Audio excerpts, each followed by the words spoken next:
Welcome to Blueprints for Brilliance Coaching Insights, a podcast by coaches for coaches. Our guests share their hard-won wisdom to help you grow your coaching business and create a life of success. So get ready to unlock the blueprints to your success. Welcome, everyone, to our newest episode. I am thrilled you're here, and I am also thrilled to have Kathy Stowell here. Her company is Bliss Beyond Nap Time. She is a business coach for moms who coach. So welcome to the show, Kathy. Thanks for having me, Jeanne. I'm so excited to be here.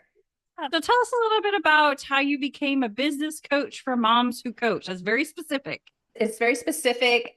It was also very organic. And I feel like, it's been about 15 years I started this journey. So I feel like it's really integrated, this mission I embarked on. And we were living in the big city and I met my husband. And on our second date, he asked me what my dreams are. And I said, I wanted to live in the country. I've always kind of been a country girl at heart. So a lot of our courtship involved us. We were really into rock climbing at the time, and we found this remote mountain community, fell in love, and immediately purchased land. And then the crux was, how are you going to move out there and earn a living? Because it was very remote. He was able to do his work out there, and I just was immersed into motherhood. My daughter was just a year old at the time. My kids are 4 years apart, and within that time frame, I was documenting us starting this hobby farm, implementing principles of permaculture, and also my crafty adventures. I was hyper crafty. And I think part of that resonated with my own upbringing. My mom was an avid seamstress growing up. My blog readers, I started a blog, and they were asking me, like, how is it that you do all you do? Milking a cow every day and making all these crazy outfits for yourself and your kid. I just really sat with that. Some of the principles that I pass on to my business coaching clients still apply to how moms could put their creative pursuits, their own interests, first priority. Sat with that. And then I started exploring other entrepreneurial ventures, such as teaching an online sewing course for moms. I knew I wanted to help moms because I was feeling isolated at the time. So it was a way for me to connect with moms all over the world. My customers of that online course showing me the outfits they made. I created the patterns and everything. And they had this look of just like this cute little beaming pride of what they accomplished, even though they had small children around. That was the premise of the course, how to sew even when you have rugrats running around. And that made me want to become a creativity coach so I can help moms overcome those resistance that often creatives have, such as perfectionism and procrastination and self-doubt and just kind of spinning in decision fatigue. I got certified as a creativity coach. I decided to also become a simplicity parenting coach because that was the answer to that question. How is it that you're doing all this stuff and looking like you're having fun and still feel like you enjoy motherhood? Lots of self-care and lots of creative play. I love that. I have never heard of getting certified as a creativity coach. Yes. I might have to look into that just because it was so fun. I'll bet it was. Yeah. I have two kids in art school. So and it came from me. It did not come from my husband. He is not even good at stick figures. And simplicity parenting. I love that. So I'm guessing that by making it a simple task, if you will, parenting, it takes a lot of the pressure off, a lot of the onus, the less stuff you have to manage. Is that kind of the concept? Exactly. Well, it starts off with the kids, right? The less stuff you put in front of your kids in terms of selection, or they'll come down to the baseline of them at their cutest potential, right? So I know you have kids, but I have two kids, and just seeing each one at their peak cuteness, when everything's good, they're relaxed, they're in their element, but they also have that shadow side. When you put on layers of stressors, they have meltdowns that look quite different to each other. And it's very subtle. You can tell, my daughter's 20 and already I can tell when she's feeling off. It's very subtle, but a mom could tell, right? So reading this book, I was like, all these principles can also be applied to mom as well. When I am relaxed and not in a rush and have strong routines put into place and rituals so that we could create these habits and customs in our home, things just flow more and I stay consistent. But as soon as I add too much onto my plate, too many decisions, many appointments in my day timer, then I start seeing myself when I'm not at my most photogenic. And in business, that looks like your bottom line gets stagnant. So how I apply this to working with my coaching clients is like, what is the baseline of how we can stay consistent with routines and rituals, predictability in your business, but also pepper it with ways to replenish your, I call it your bliss buckets, right? So you have time for self-care and you have time for doing what's fun. Because one of my favorite sayings is the funds follow the fun. So as long as we keep business light, but also impactful, and not too full, so you can stay connected with your family and your interests outside of business, then it's just going to organically grow each year. I love that. Your bliss bucket. We need to keep our bliss bucket full. We got to keep it full. You're totally right. I had to do that one day, sit down and write. Sometimes in the evenings, it was just to sit in front of the TV. And then I was like, no, I like doing Legos and I like playing with little crafty as well. I like playing with molding clay and things. So I was like, oh, I'm not going to sit in front of the TV. And it fulfills you like you don't expect it to, because you forget how fun it is to be a kid and to just be creative. I'm guessing most of your clients are creatives? Not necessarily. I like to say all my clients are moms. And I say all moms are creative because not only have we created a human being, but we also created a placenta. We also create dinners, or we create a life for our kids. We're always like showing them how to be resourceful, even though it might not feel like we do. But, you know, like problem solving is a creative activity. Our kids are older, 20 and 16 now. And every day I go to the grocery store these days, I'm grabbing like an Easter treat. So I have a collection because I'm creating a magical holiday coming up, keeping that magic alive. But in textbook, I wouldn't say they're necessarily creatives. A lot of them are actually shifting gears from a traditional job or career that they've been pursuing before they had kids. And this is a weird statistic, but I would say like 80% of them have 5-year-old boys. I don't know why. I have this theory that I don't know why it's boys, but that's when their youngest or their child starts getting a little bit more independent. Maybe they had to potty train them in order for them to go off to kindergarten, but now they're getting a little taste of their free time back and they're deciding, what am I going to do next? Am I going to go back to my career? And I like to think that motherhood messes with your brain in a good way. It changes the chemistry. It's different. Your worldview is different. Your hopes and dreams have been rewired. So it's natural, I think, to start exploring what your options are. So they're kind of creative, maybe unknowingly. I got it. So let's talk about a couple of your clients, how they came into your world and what kind of help they were looking for. And if you're still working with them, great. If you're not, you know, kind of what they needed to get them going. I seem to attract a lot of professionals. So off the top of my head, one of my clients, she was actually a physician. And again, she had kids and she was really passionate now about supporting other moms who are physicians, contending with that decision. Am I going to go back to work? And she found a solution, which was to negotiate part-time work as a physician. So she felt really called to support other mother physicians figure out how they can work part-time so they can still be involved in their young children's lives. So, and I think that you'll probably notice that to be true with your own clients. We're often called to work with people just a couple of steps behind us in our journey. And then similar but different, I had another client who was an engineer, which is interesting because my husband is an engineer. And I always like to say first engineer because I'm the total opposite of an engineer.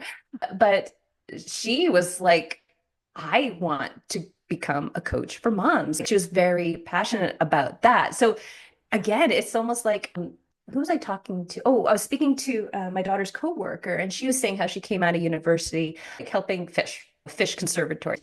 And she was saying, yeah, I don't know what my future is going to look like, blah. And I'm like, well, that's the fun part. Like, even with my own university degree in communication studies, you just take it one step at a time. You don't know where it's going to lead you to, and you can't even imagine. So I had this conversation with her about it. And so just taking that next step and using your gut to guide you of like how you want to help others. And then all these like really cool paths are going to open up. And I often see that happen with my clients. I love that. Yeah. My son is just finishing his second year of university and art school, and he was having a crisis. So he didn't know, is this the right thing for me? And I'm like, you don't have to know what you want to do right now. And he's, but, you know, we're spending money on this and, you know, I want to make sure it's the right path. And I'm like, you're going to learn skills that you can use in whatever direction you're going to go. So you have to trust your gut in some of those Oh my opportunities. God. We've been having the same conversations with my 20-year-old daughter. Same thing. She's going away for university. She's in her second year at the local college. She's doing a transfer thing. And she's so frugal. She does not like wasting money. Where did you get that from? Or But we've been having engineering this. dad. Yes, exactly. I love that. So let's say we have people listening and they're thinking, I'm a professional, had kids. Now I'm thinking maybe I do want to kind of change directions. What would be one tip that you would give them to kind of get them started on that path? For sure. Funny enough, when I started on my path, I actually hired a career coach, and it was the funnest investment ever. And that was one of the questions she asked me. It's like, what are people always asking you help on? And so I was very lucky at the time that I had my blog, so I could just check out my comments, also like my emails. And then it was very clear, oh, how am I able to do all this? And that's when I came up with those principles that I use now in a business context. Yeah, just sit with what are people always kind of coming to me with, like, what kind of problems do my friends actually reach out to me? And another little tip is to do a life biology, meaning look at your life from ages 0 to 7, and then from 7 to 14, 14 to 21 till adulthood. Like, I work with moms, so I say right before you had kids, and then during kids, and then after, and then just write down all of the major like milestones you've experienced, either struggles you've overcome or accomplishments that you have created, and big life events, trainings, interests, hobbies. So you might be thinking 0 to 7. I remember like my funnest thing to do was take me and my little brother out on picnics to this little nature area. And I got a lot of like big ahas from my childhood. Like, I was nature, nature, nature. And that resonates with that conversation with my husband. I want to live on a farm. And I'm like, what does that hint at? And for me, I think it's my own nervous system's need for simplicity. I can't deal with too much complication. Otherwise, I'm just frazzled and I am not that adorable human being that I can sometimes be, right? So look at all the little, you were talking about you're molding a clay. If I deke behind the camera, you can see that's my jigsaw puzzle table. My favorite thing is to take all these puzzle pieces, and I have my phone set up with my favorite TV shows while I do it. But that's my bliss. It's like seeing how all these puzzle pieces fit together and kind of like snap. And yeah, like we were saying, it's okay if you don't know right away how they fit together, but you just keep trying until something feels that really satisfying snip, like pieces fitting together snug, how they should. So that's a long-winded answer to one tip. That was perfect. No, I love that. I love the analogy of a puzzle. And you're right, you love that snap. That's why you can't buy those cheap little puzzles because they're too thin, they don't snap. I am a puzzle snob. Yes. I saw them on Facebook and I'm like, these are the fancy ones. So yeah, you're gonna pay the big bucks for these ones. Yeah.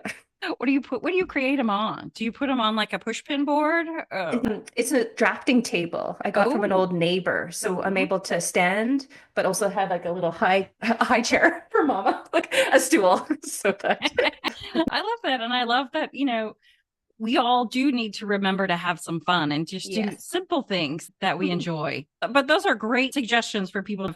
I never thought about that, to look back and, what did you enjoy way back in the day? And what do people ask you or come to you for? I could have been a therapist, actually. In my old office, they used to always come and sit down and unload all of their problems for the day. And then I'd be like, okay. And then they leave. That was it. There you go. You're a coach, so that goes hand in hand for sure. Who would be your ideal client? So we talked a little bit about people who professional environments and then had children and then we're thinking about doing something else. Is that the main people that you help? I had two. That is one of them. Someone who's like, I want to support people a couple of steps behind me, but I don't know how to start. I actually have a coaching training / certification for moms who want to learn how to coach. It's called Mom Coach School. So if you're interested in that, just momcoachschool.com. It's a 3-month certification. So that moves you through first applying these simplicity, self-care, creativity principles first module, first month on yourself. And then month 2, you get matched up with someone to practice coaching on, and you get introduced to the official coaching tools. And then month 3, I show you how to get your first client. And then the other ideal client of mine is a mom who also happens to be a coach or other service provider. And maybe they're fresh out of a different certification or doing their biography. They have the skill sets, they got the trainings, they're ready to help others a couple steps behind them or whatever they chose to be their niche. I help them just get all those puzzle pieces that make up a profitable online coaching business in place. And I offer one-on-one coaching for that. I love that. That is awesome. So if people are saying, oh my gosh, Kathy is speaking my language, I need to talk to her, what is the best way for people to reach out to you? Totally. My business is called Bliss Beyond Nap Time. So if you Google that, you'll find me. Google Kathy Stowell, coach, you'll find me. And you'll find this other random Kathy Stowell. I don't know why she keeps coming up. She's not a coach, but put coach there, you'll find me. And if you go to my website, I have a whole page full of freebies. So you'll get on my email list that way. And also you can check out ways to work with me, and we can hop on a discovery call and meet one-on-one, and I can tell you exactly how we can work together. I love that. We'll put all those links in the show notes as well. Thank you. My last question, if you could provide one tip to make the world a better place, what would that be? This is going to be short and sweet. Just smile at strangers in an authentic way, not just with your mouth, but with your eyes too. Just look at them and smile. It'll make someone's day. I love that. I smile at dogs too. Oh, well, that's a given. Like, yeah, I smile with this like weird squeaky voice that comes out of my mouth while I do so. I love that. Well, Kathy, this has been wonderful getting to know you and learning more about what you do. I love that you're on a farm where you wanted to be. I love that you are helping people who are 2 steps behind you. I think it's fantastic and grateful for people like you to help others. So thank you for being my guest today. Thanks, Jeannie. Thanks for having me. We're not at the farm anymore. Just want to clarify that. Oh, we moved. Now I'm disappointed. Yeah, I know, but we're still pretty close. So we're still in a tiny town, just not the farm. Thanks for having me, Jeannie. And that's okay. Thanks, Kathy. Thanks for joining us today on Blueprints for Brilliance Coaching Insights. We hope you're leaving this episode with inspiration to take your coaching business and your life to the next level. If you found value in this episode, we would love it if you would subscribe and share it with someone else who you think might benefit from hearing it. Thanks, and we'll see you in the next episode.